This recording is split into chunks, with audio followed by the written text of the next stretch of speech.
안녕하세요. 몸에 좋은 부동산입니다. 경매에 실력이 쌓이면 특수물건을 하게 됩니다. 유치권, 선순위 임차인, 선순위 가등기 등과 같은 물건을 하게 됩니다. 그 중에는 일부는 허위인 경우들이 있습니다. 과연 어떻게 허위인지 여부를 판단하게 되는지 그 접근 방법에 대해서 한번 알아보도록 하겠습니다. 첫 번째, 주어진 자료를 활용하는 것입니다. 등기부 등본, 매각물건 명세서, 현황조사서, 감정평가서 정도는 입찰자가 볼 수 있는 서류입니다.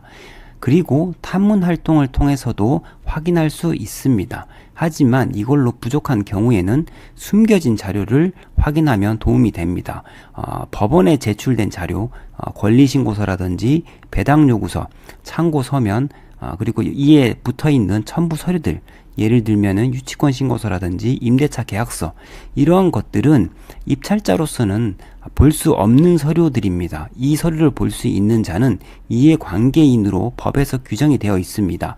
이 이해관계인은 대표적으로 근저당권자나 가압류권자, 이런 사람들은 열람이 가능합니다. 입찰자는 열람이 불가능한데, 그러면 어떻게 열람을 하느냐? 이해관계인이 직접 되는 방법과 이해관계인과 친구가 되는 방법이 있습니다. 이해관계인이 되려면 아까 말씀드린 그 이해관계인의 채권을 양수받는 방법이 있을 것이고, 친구가 되는 방법은 그 이해관계인과 어떤 면담을 통해서 그 이해관계인의 어떤 부족한 부분을 채워주고 서로 도움이 되는 관계가 되면 같이 가서 열람할 수가 있습니다.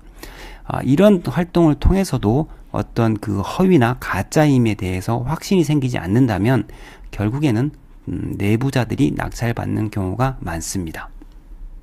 사례를 통해서 가짜인지 여부를 어떻게 판단하는지 살펴보도록 하겠습니다. 역천동에 있는 빌라입니다.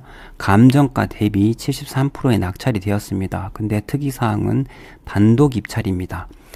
여기서 중요한 부분은 선순위 가등기와 대항력 있는 임차인이 쟁점 사안입니다.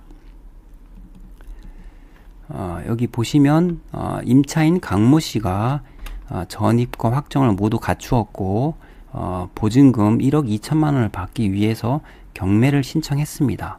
그런데 문제되는 사안은 임차인이 전입을 다 마친 이후에 여기 소유권 이전 청구권 가등기가 나중에 설정이 되었습니다.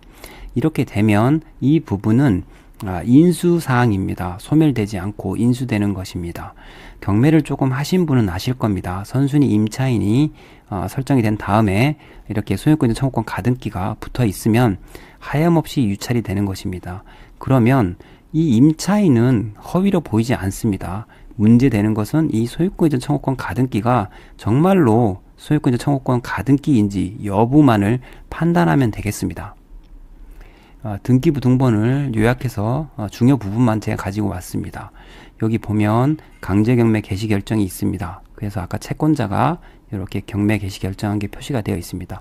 그런데 찬찬히 살펴보면 앞에 임의경매도 시작된 게 있습니다. 그리고 이 임의경매가 취하가 된 사례가 있습니다. 그러면 이 임의경매의 원인이 뭔지를 보면 여기 위에를 보면 소유권 이전 청구권 가등기에 기해서 임의경매를 신청한 것입니다. 보시면 임의경매 개시 결정의 채권자가 남모 씨입니다. 그리고 소유권 이전 청구권의 가등기의 가등기권자가 남모 씨입니다. 그러니까 이 소유권 이전 청구권 가등기는 형식은 소유권 이전 청구권 가등기이지만 실질은 담보 가등기란 얘기입니다. 담보 가등기이기 때문에 임의경매가 가능한 것입니다. 그런데 이것을 일단은 취하해 놓은 것입니다. 그리고 나서 이 매각물건 명세서를 보면 매각물건 명세서에도 보면 이렇게 나타납니다. 소유권 이전 청구권 가등기는 인수 여지가 있다. 하지만 이 부분은 지워질 수 있는 부분입니다. 왜 그러냐면 분명히 전 경매에서는 내가 담보 가등기라고 주장했던 사안입니다. 그런데 나중에 와서야 이건 나는 소유권 이전 청구권 가등기라고 주장할 수 없습니다. 그거는 신의성실의 원칙에도 반하기 때문에 따라서 낙찰을 받고 나면 이 담보 가등기, 소유권 이전 청구권 가등기는 지워질 수 있는 부분입니다. 물론 말소 촉탁 사안에 포함시킬지 말지는 그 서류를 작성할 때 꼼꼼히 서류를 작성을 한다면 아마도 재판부에서 받아줄 수도 있고 안 받아줄 수도 있지만 결국에는 지을 수 있다고 저는 생각이 듭니다. 이 부분을 알고 입찰을 들어온 사람이 한 명이고, 그런데 제 생각에는 아마도 이 소유자 쪽에 아는 사람이 아닐까라는 생각이 듭니다. 따라서 요 사례는 결국에는 쟁점이 그 소유권자 청구권 가등기가 담보 가등기라는 것을 판단할 수 있냐 없냐고, 이것은 단순히 등기부 등본만 보면 확인이 됩니다. 그렇지만 이렇게 사설 사이트만 놓고 본다면 여기에는 다 정리된 것만 나오니까 알 수가 없습니다. 등기부 등본을 보면 그냥 아주 간단히 해결이 되는 것인데 그렇습니다. 두 번째를 살펴보겠습니다. 이 건은 등기부 등본만으로는 허위인지 가짜인지 여부를 판단하기 어렵습니다. 따라서 아까 말씀드린 것처럼 내부자, 이해관계인이 되거나 그 친구가 되어야 하는 방법이 필요했습니다. 첫 번째 낙찰을 받은 사람은 잔금을 미납했고, 두 번째에 감정가 40%의 낙찰을 받았습니다.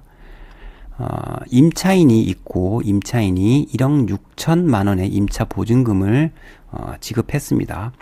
그리고 경매를 신청한 사람은 1억 2천만 원을 받겠다고 경매를 신청했습니다. 그리고 임의 경매를 신청했습니다. 약간 이상해 보이죠?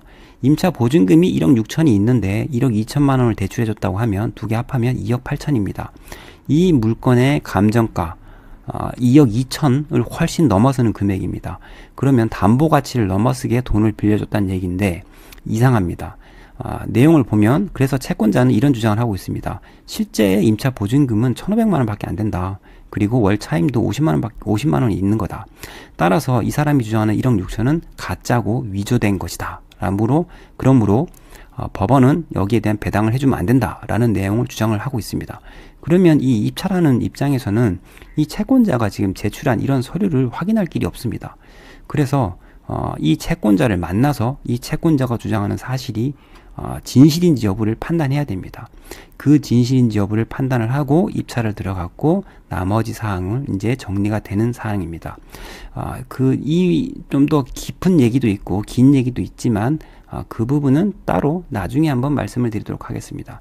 이렇게 허위인지 여부를 판단하는 방법은 처음에 말씀드린 것처럼 이렇게 주어진 자료만으로도 해결이 되는 경우가 있고, 두 번째는 어떤 법원에 제출된 자료나 탐문 그리고 이해관계인에 대해서 도움을 받고 이렇게 진행하는 경우가 있습니다.